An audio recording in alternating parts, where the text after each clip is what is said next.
Obrigada por esse momento. Todos bem sabem que... Todos não, né? Acho que tem algumas pessoas aqui que provavelmente não me conhecem, mas eu vou me apresentar. Mas eu gostaria de falar da Maiara. Pude ter o privilégio e a graça de conviver com a Maiara por alguns meses, naquilo que nos une como um propósito, que é a música, que é cantar. E eu me alegro do Senhor estar colocando no teu coração uma nova canção. E eu fico muito feliz por isso.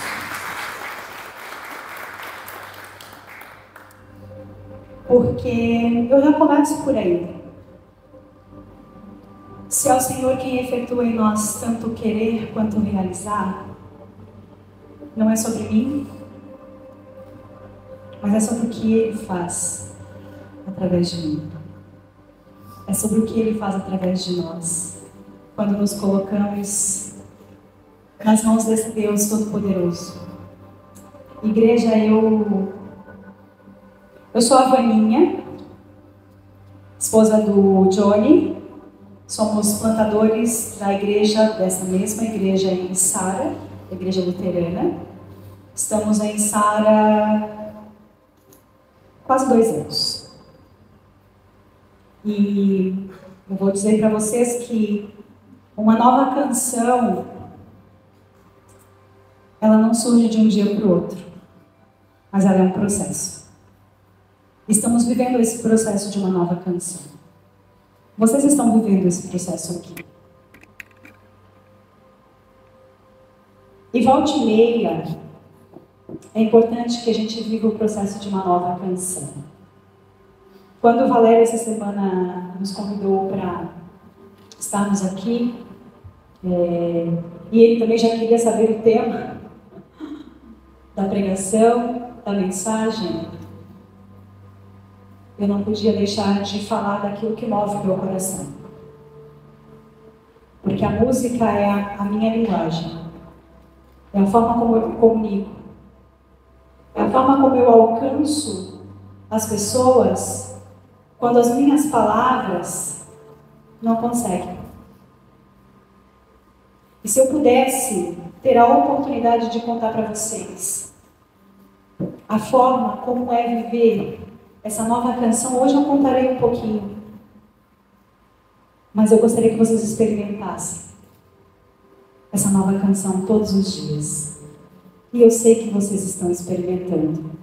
Eu sei que vocês sabem do que eu estou falando. Mas deixa eu falar um pouquinho mais. Me deem essa liberdade de falar das coisas que movem o nosso coração. De novo, não é sobre nós, mas é sobre Deus através de nós. Não é sobre mim, mas é sobre o que Ele faz através de mim. Não é sobre as coisas, mas é através daquilo que Deus nos dá, que Ele faz infinitamente mais do que a gente pode imaginar, do que a gente pode pensar. Não importa qual é a sua idade. Não importa. O tempo para Deus é tempo fora de tempo. Está muito além da nossa capacidade de pensar e raciocinar. Uma nova canção. Salmos 40. Esse versículo 3 é o versículo-chave da mensagem de hoje, mas eu gostaria de ler com vocês todo o salmo, para que a gente pudesse entender a lógica, a sequência e o que é essa nova canção. Salmo, capítulo 40, versículos de 1 a 17. Eu leio. Coloquei toda a minha esperança no Senhor. Ele se inclinou para mim e ouviu o meu grito de socorro. Ele me tirou de um poço de destruição, de um atoleiro de lama, pôs os meus pés sobre uma rocha e firmou-me num local seguro. Pôs um novo cântico na minha boca, um hino de louvor ao nosso Deus. Muitos virão isso e temerão e confiarão no Senhor. Como é feliz o homem que põe no Senhor a sua confiança e não vai atrás dos orgulhosos, dos que se afastam para seguir deuses falsos. Senhor meu Deus, quantas maravilhas tens feito! Não se pode relatar os planos que preparastes para nós. Eu queria proclamá-los e anunciá-los, mas são por demais numerosos. Sacrifício e oferta não pediste, mas abristes os meus ouvidos. Holocaustos e ofertas pelo pecado não exigiste. Então eu disse: aqui estou.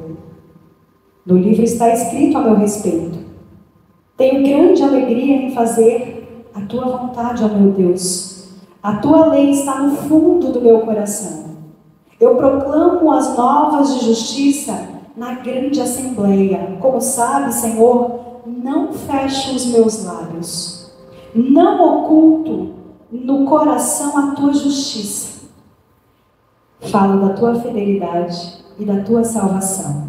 Não escondo da grande assembleia a tua fidelidade e a tua verdade. Não me negues a tua misericórdia, Senhor.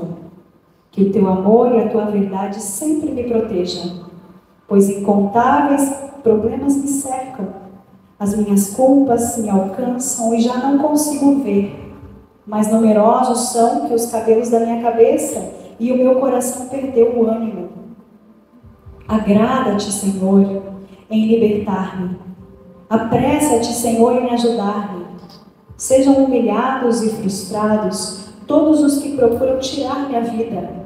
Retrocedam desprezados os que desejam a minha ruína.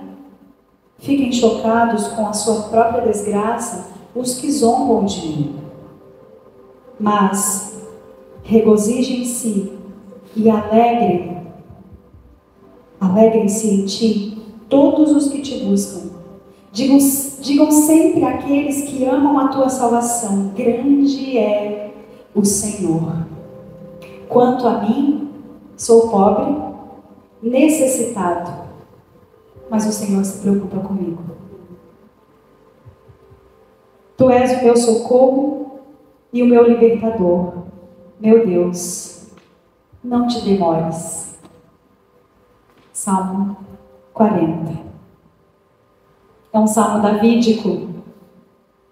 Eu particularmente gosto dos salmos porque eles me parecem, e um diálogo sem enfeites. Eu me coloco diante do Senhor do jeito que eu sou. Eu apresento diante do Senhor meu coração podre, necessitado. Davi fez isso, pois foi Davi quem escreveu este salmo. E eu gosto disso. Eu me identifico com este salmo, porque ele tem alguns detalhes que eu preciso ainda aprender.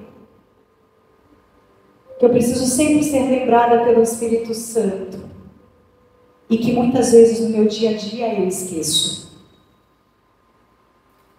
Tem alguma coisa nesse salmo que me parece ser um pouquinho diferente de alguns outros que eu já li. E talvez uma linguagem um pouquinho diferente de alguns outros salmos que eu já li. Ou pelo menos interpretei, porque também tem disso. E é aquela coisa, né? A gente lê uma vez e entende uma coisa. A gente lê uma segunda vez e entende outra coisa, porque essa palavra é viva. Essa palavra se move em direção a nós, em direção à nossa necessidade. E é lindo. É lindo pensar na palavra viva de Deus de tantos anos, que Ele ainda fala conosco hoje. E Ele quer falar conosco acerca de uma nova canção. Que canção é essa? O que gera em nós uma nova canção? De qual canção o salmista se refere? Como é gerada em nós essa canção? Versículo 1, eu vou dar ênfase em 3 versículos especialmente, porque é sobre eles que eu vou explanar. O versículo 1 diz assim: esperei com paciência no Senhor, Ele se inclinou para mim e ouviu o meu clamor. Podemos observar que o salmista estava passando por um momento de aflição. Porque quem é que grita por socorro? Quando é que a gente grita por socorro? Quando está tudo bem? Quando estamos fazendo festa? Não. Davi estava passando por um momento de aflição. Porque ele gritou por socorro a esse Deus. Aflição, tribulação, dificuldade. Não se sabe exatamente qual era a situação que Davi estava vivendo no momento em que ele escreveu esse salmo. Mas nós bem sabemos que ele era rei. E um rei, um governante por si só, já tem lá seus tamanhos problemas para resolver. Tem um povo inteiro para gerir. Diante disso, Davi lança ao Senhor o pedido de socorro. Mas o que é mais interessante observar na atitude de Davi é que ele traz uma palavra que para nós não faz muito sentido no nosso dia, na nossa fase, nessa geração. Esperar com paciência no Senhor. Gente, quem aqui espera? Quem aqui consegue esperar por algo que tanto almeja? Difícil. Eu sei, a Sara lá em casa, gente, é complicado, sabe? A Sara é minha filha de 6 anos. E ela acha que toda vez que a gente sai de casa, a gente tem que chegar em casa com um presente para ela. E aí quando a gente diz que não tem, nem que seja uma bala ou qualquer coisa do tipo, ela vai lá e fuça na bolsa para ver se tem alguma coisa para ela. E quando a gente diz, minha filha, a gente vai te dar um presente, agora é só no Natal. Mas o Natal vai demorar? Quanto tempo falta para o Natal chegar? Eita, paciência. Esse é o pensamento de uma criança. Agora vamos pensar, nós como adultos, aquilo que você mais almeja. Aquilo que você gostaria de ter nesse momento que você ainda não tem, mas que você vislumbra ter. Quando é que vai chegar? Esperei com paciência. Por que será que Davi traz as duas palavras próximas uma da outra? Esperar é uma coisa. Ter paciência é outra. Eu vou esperar por aquilo que de alguma maneira eu não sei quando vai chegar. E para isso eu preciso ter paciência. Davi experimentou isso. Davi fala da sua espera com paciência. Como diz as outras versões, depositou a sua esperança em Deus. A partir do momento que a gente deposita a nossa esperança em Deus, haja paciência. Porque às vezes é para ontem, mas às vezes demora. Eis aqui o segredo de uma espera com paciência. Essa atitude da espera com paciência, para a nossa geração, é um pouquinho mais delicada. E a gente sabe que a geração que a gente vive, o tempo que a gente vive, é um tempo imediatista. As coisas são para ontem, tudo tem que acontecer muito rápido. Se eu estou sentindo uma dor, Eu quero que essa dor suma assim que ela iniciou. Por isso tem tantos remédios.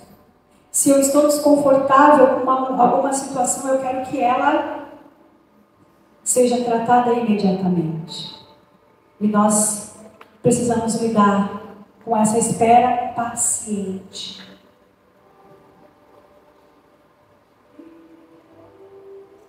E eu sinto dizer que nós vivemos isso nas nossas igrejas. E eu abro um parêntese aqui. Johnny e eu estamos passando por um processo de plantação de igreja. E a gente talvez tenha sentido na pele o que é esse negócio de esperar com paciência.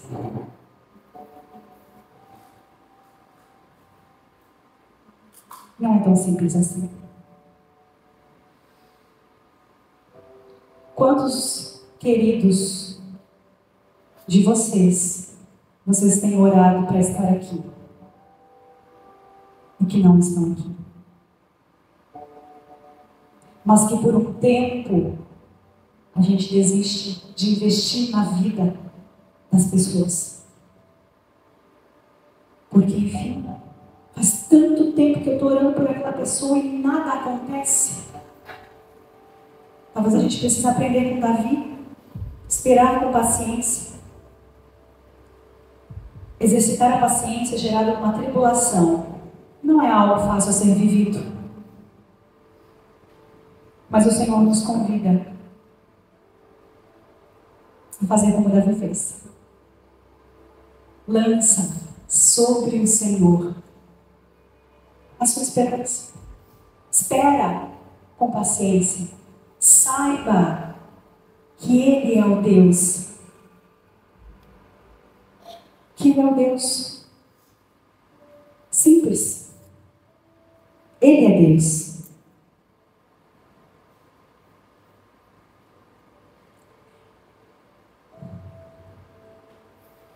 Eu coloquei aqui nas minhas anotações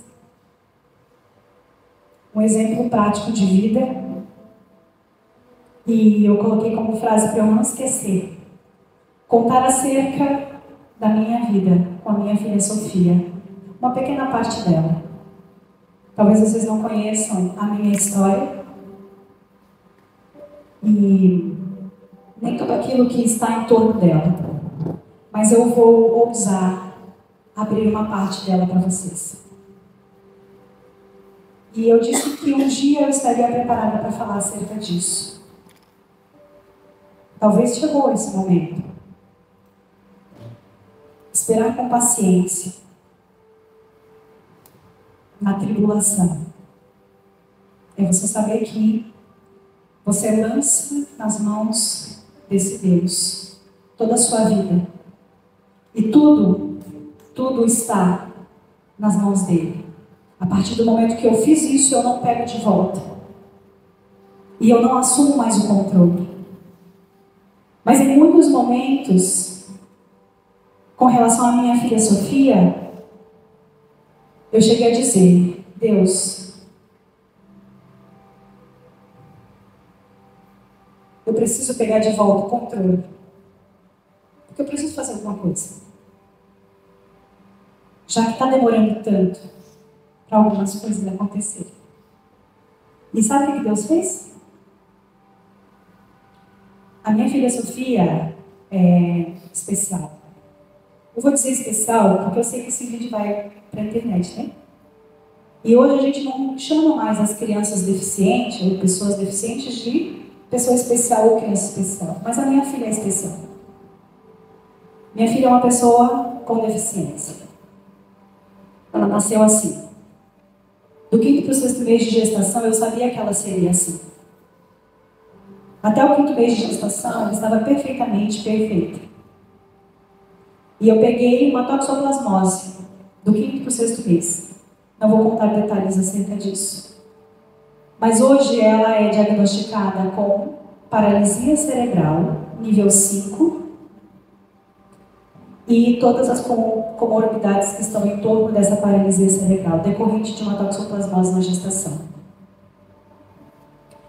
Eu, ainda internada, me fiz tantas e tantas perguntas. Mas eu tento ser uma pessoa forte. Quem me conhece sabe disso.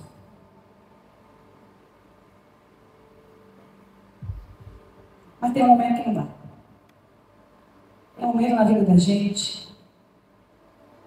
Ou você respira e continua, ou você para de respirar. Também é um poder de decisão. Em 2023, a Sofia teve várias e várias internações, decorrentes da sua própria condição física, mas teve uma delas que não teve nada a ver com isso. Ela teve uma queda da cadeira de rodas, bateu a cabeça e teve um traumatismo craniano. Vai lá, Sofia, ficar internada por um traumatismo craniano que não era nada a ver com a sua situação. Com aquelas que normalmente ela ficava internada e a gente já estava até acostumados com isso.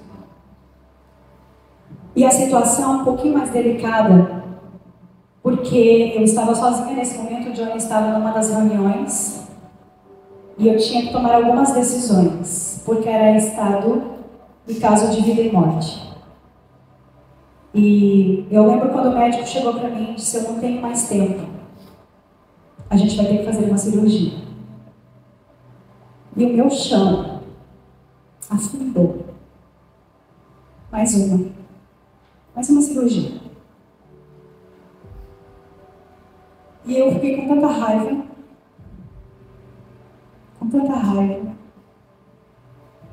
que quando entraram com a Sofia para fazer a cirurgia, o Johnny e eu nos enfiamos no nosso carro, porque a cirurgia ia demorar algumas horas, e a gente não conseguia falar nada. Nada. Mas ali eu chorei. E ali eu comecei, talvez, a verbalizar aquilo que estava no meu coração e que eu não conseguia falar. E talvez até de dizer: Deus, por quê? Por quê? Por que tem que ser assim? Por que tem que ser assim em muitas coisas? E eu comecei no meu estado a questionar Deus sobre tudo. Tudo. E assim ficou. Passou a cirurgia, Sofia na UTI, primeiro dia na UTI, segundo dia na UTI, terceiro dia na UTI, e eu lá acompanhando ela. No terceiro dia, gente, de tanto estar aos pés daquela cama de UTI, olhando para a Sofia sem reação nenhuma, e eu lá. Por que, Deus? Por quê? E eu brigando com Deus. Talvez a gente ache que é ousado da nossa parte fazer isso. Mas o que adiantava eu dizer que eu não estava irada se Ele conhece o meu coração? Se Ele sabia que lá dentro sangrava, porque eu estava muito irada. E sabe o que aconteceu? Tinha uma câmera, inclusive, na UTI, para que as enfermeiras e as médicas pudessem monitorar 24 horas a situação da Sofia. E eu não sei se elas escutaram todas as minhas bravuras naquele lugar, porque eu não falava em voz baixa, eu falava em voz alta, eu acredito que elas tenham escutado tudo. Não perguntei também, mas teve um momento que eu comecei a observar alguns movimentos. E sabe aquele barulhinho de UTI, para quem já passou por isso? Aqueles aparelhinhos todos, em sincronia. Em alguns ruídos, eu percebia a Sofia fazendo alguns movimentos. E eu disse: meu Deus, ela está sedada, como é que isso pode? E eu comecei a loquear naquele lugar. Entrou a enfermeira, aí eu, enfermeira, a Sofia está escutando, porque ela está tendo reação a alguns sons. E a enfermeira: não, mas isso aí é tudo movimento involuntário. Ai, meu Deus, eu estou ficando louca então. E lá vai eu de novo. E aí a enfermeira sai, os ruídos voltam a acontecer, quer dizer, eles continuavam a acontecer, e eu lá, não pode um negócio desse. Aí a médica entrou. E enquanto a médica estava junto, bateu a porta da UTI e a Sofia teve um reflexo. E eu disse, doutor, eu sei que ela está sedada, mas ela está escutando. Olha a reação dela. E a doutora fez o quê? Não, mas isso aí é tudo involuntário. Tudo movimento involuntário. E é o que é para eles. E aí a médica saiu. Eu sentei aos pés daquela cama de UTI. Eu olhei bem firme para a Sofia e continuei observando alguns dos seus comportamentos.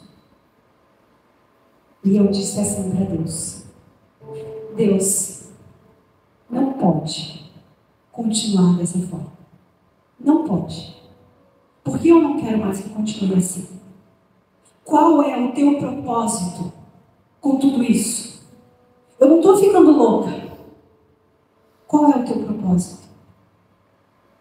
E de repente, o Espírito Santo de Deus, e aqui nesse contexto eu posso falar abertamente sobre o Espírito Santo de Deus, que veio no meu coração e disse: você vai estudar neurociência da música. E aí eu, meu Deus, neurociência da música? Já tinha escutado falar sobre neurociências, mas neurociência da música, que negócio é esse?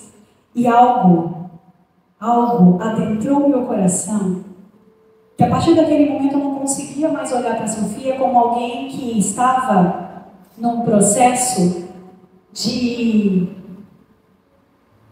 doença, de restauração ou qualquer coisa nesse sentido. Eu olhei para a Sofia e eu disse: tá bom, Deus.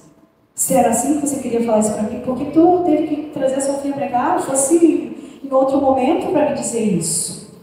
E eu comecei a brincar. Mas o Espírito Santo tomou o meu coração. Eu saí daquela UTI. Fui achar um lugar onde pegava a rede de celular e comecei a pesquisar o que era neurociência. O que era neurociência da música, o que era isso, o que era aquilo, o que era aquilo outro. Eu li. Nos 12 dias de internação da Sofia na UTI, eu li tudo que era artigo que falava de neurociência que estava traduzido para o português. E eu disse: poxa vida. Comprei 2 livros, inclusive, chegaram enquanto eu estava no hospital, eu li os 2 livros. E eu disse: tá bom. Eu entendi parte do teu propósito, Deus. Eu entendi parte do teu propósito. As coisas ficaram mais leves. Quantas vezes? Quantas vezes?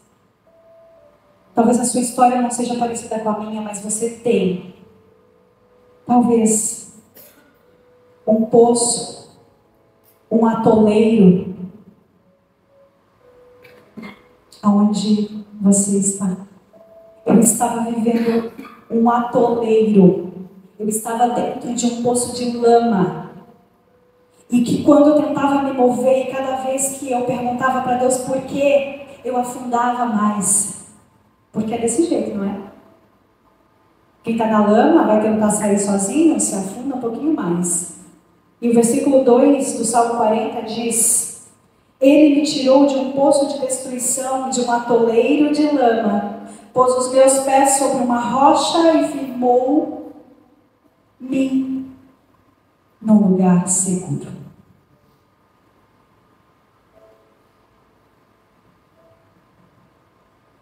Às vezes a gente passa uma vida inteira num poço de lama, tentando sair de lá sozinhos, sozinhas. Talvez eu precisasse estar naquelas condições para eu poder entender e sair da minha rotina corrida. Porque quem olha assim pensa, né? Nossa, que paciência. Não. Eu sou muito ativista. Eu corro de um lado, corro do outro, faço isso, faço aquilo outro. Eu sou quase uma Marta, que está em função de muitas coisas, mas às vezes menos daquela que é mais importante. Estar aos pés do Senhor e tentando entender o propósito dele para a vida diária. E Davi pôde experimentar a sua retirada do poço de lama para um lugar seguro. Davi pôde experimentar viver num lugar de insegurança. E quando Deus se inclinou, ouviu o seu clamor, o colocou num lugar seguro. Deus me colocou num lugar seguro, ainda enquanto Sofia permaneceu por nada.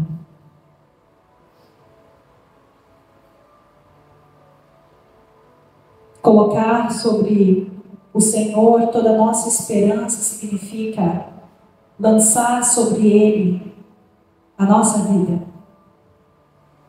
Esperar no Senhor e confiar no Senhor é saber que Ele, à medida que está no controle da nossa vida, realiza em nós o seu querer. E é Ele quem faz. Gente, não existe uma vida satisfeita nessa terra se nós não estivermos cumprindo o propósito de Deus. Não existe satisfação em outra coisa senão isso. Posso dizer, porque hoje eu vivo satisfeita sobre parte daquilo que eu entendi como propósito de Deus na minha vida.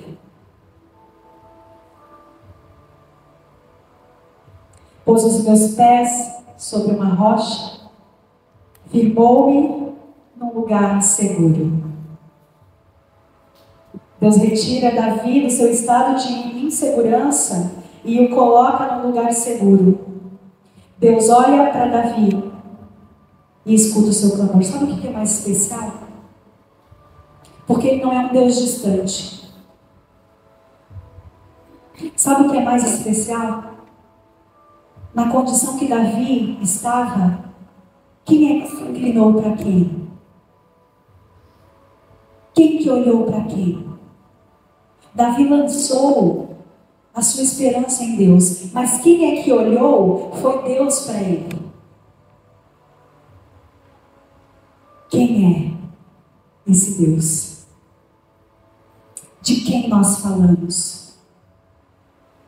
É um Deus distante? Não.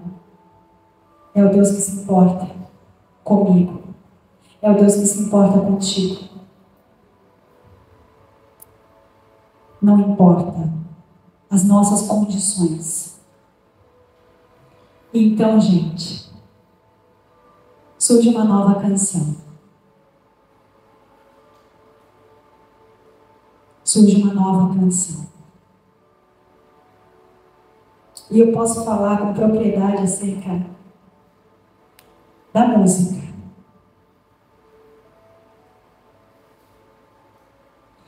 E eu posso falar com propriedade sobre essa analogia que Davi faz acerca da canção, porque eu consigo entender que a música vai além de nós. Eu paro e eu me deleito diante desse versículo. Pôs um novo cântico na minha boca, um hino de louvor ao nosso Deus. Quem é que põe? É Deus. Eu não sou compositora. Não sou eu quem faço. Não sou eu quem falo. Mas é Ele que põe uma composição no seu coração. É Ele que põe uma melodia no seu coração. É Ele que te dá uma nova canção. E que canção é essa? Sabe o que é mais maravilhoso ainda? Que a canção aqui é a vida. E é a nova vida. A partir do momento que eu saio de um lugar de insegurança e que o Senhor me põe num lugar de segurança, eu canto uma nova canção. Eu vivo uma nova vida. Pensar na canção e nas características da música nos faz entender o que é esse negócio. Por que Davi usa o termo canção? Claro, Davi gostava de música. Ele era músico. Então ele entendia perfeitamente que quando a gente não canta para dentro, a gente canta para fora. E que todos aqueles que estão ao redor escutam a canção. Sabe o que isso significa? Não conseguimos pensar música sem melodiá-la. Alguém consegue cantar? Isso é música? Não. Para ser música, eu preciso cantar. Eu preciso tocar.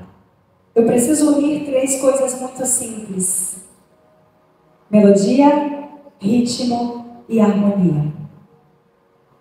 Quando essas 3 coisas estão juntas, torna-se música.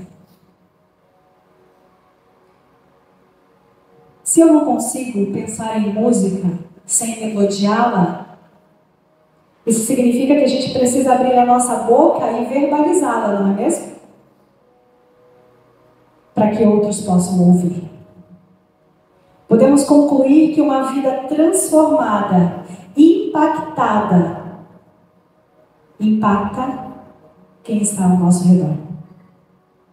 Podemos dizer que, a partir do momento que eu abro a minha boca para cantar, quem está ao meu redor vai ouvir. Do contrário, não é música.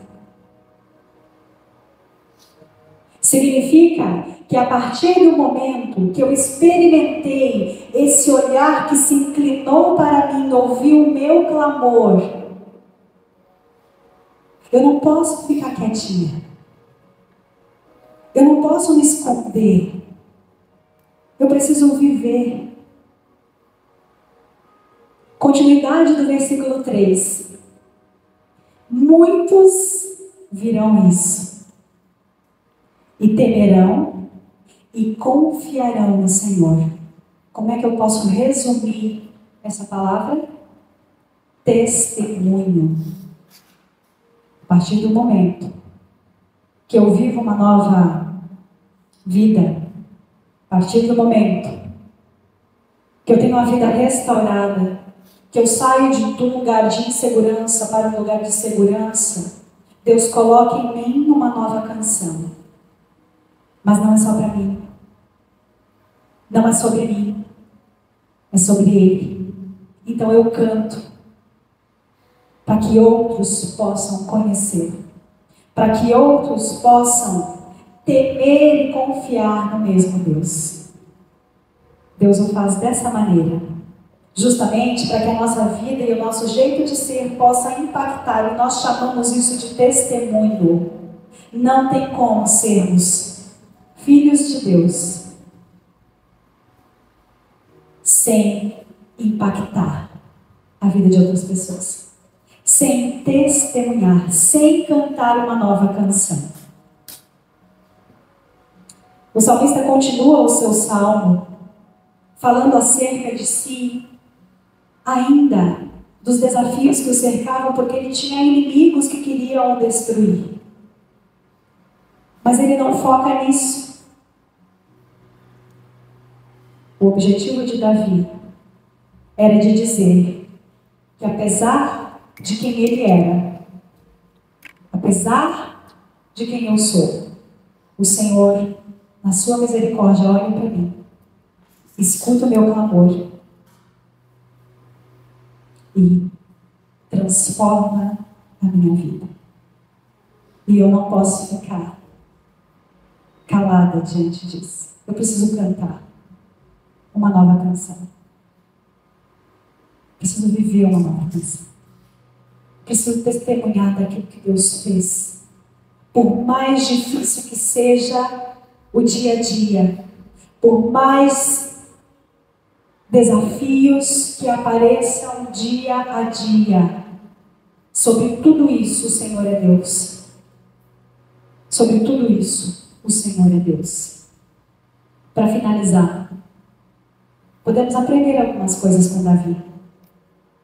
Primeiro, reconhecer quem nós somos. No versículo 17, Davi vai reconhecer a sua pessoalidade. Vai reconhecer quem ele era. Quanto a mim, sou pobre e necessitado. Quem é o Senhor? Para se preocupar comigo, para olhar para mim. Mas o Senhor o faz. Reconhecer quem nós somos e onde nós estamos. Esse é o primeiro ponto. Segundo ponto, direcionar nossa esperança. Saber esperar com paciência. Que o Senhor nos ajude. Porque não é simples assim. E Ele sabe muito bem disso. Não precisamos enfeitar a nossa vida e dizer: Senhor, eu tenho a maior paciência do mundo sobre aquilo que eu estou agora lhe pedindo. A gente sabe que nosso coração não é assim. Mas esperar com paciência é confiar de que Deus irá fazer. Não importa o tempo que tenha que esperar. Não importa o tempo que demora para isso acontecer. Mas esperar no Senhor com paciência é confiar de que Ele vai fazer. E uma vez nas mãos dele, não pega de volta. Deixa lá. E vamos viver dia a dia essa canção. 4, ou melhor, ponto 3. Reconhecer a melodia de uma nova canção. Essa melodia da nova canção pode ser exatamente a canção que nós cantamos por último, antes da mensagem. Linda canção. Mas cada um de nós tem uma nova canção sendo construída no coração. Cada um de nós vivemos uma nova canção. Não deixe de cantá-la aos outros. Não deixe de melodiá-la aos outros. Não deixe de verbalizá-la aos outros. Ponto 4. A partir disso, precisamos testemunhar. Nós cristãos somos convidados em todo tempo a testemunhar acerca do Senhor. Não precisamos falar sempre. Mas se nós já vivemos Cristo, é suficiente. Porque as pessoas vão enxergar em nós esse Cristo. Até ouso dizer que eu prefiro viver do que falar, porque às vezes eu falo demais e eu atrapalho o processo. Então eu vivo Cristo. Eu vivo Cristo no meu local de trabalho. Eu vivo Cristo cuidando das crianças que Ele colocou no meu caminho. Eu estou em processo de terminar o meu curso de musicoterapia. Já terminei o meu curso de neurociências. Hoje eu trabalho na APAI e também tenho a Tecla Música e Arte. 2 lugares. E outros que o Senhor tem me dado como presente. E eu não tenho palavras para mensurar o que é viver isso. Porque eu entendi. Eu entendi. E quando Ele me tirou daquele lugar inseguro de hospital, Ele me pôs num lugar seguro, Ele colocou no meu coração uma nova canção, eu não posso deixar de falar. E talvez eu não tenha feito isso até agora, gente, de uma forma tão clara como eu acabei de fazer. Então não é sobre mim, mas é sobre a nova canção que Deus colocou em mim. Testemunhar entoando essa nova canção para que muitos possam ver e também confiar no Senhor. serem despertados a uma nova vida, direcionados e guiados pelo próprio Deus, que ao se inclinar, ouvindo o nosso clamor, nos tira do lugar de insegurança e nos coloca num lugar seguro, movendo o nosso coração e mente para uma nova canção, que testifica a seu respeito. Pois é Deus quem efetua em nós tanto o querer quanto o realizar de acordo com a boa vontade dele. Filipenses 2, versículo 3. Amém?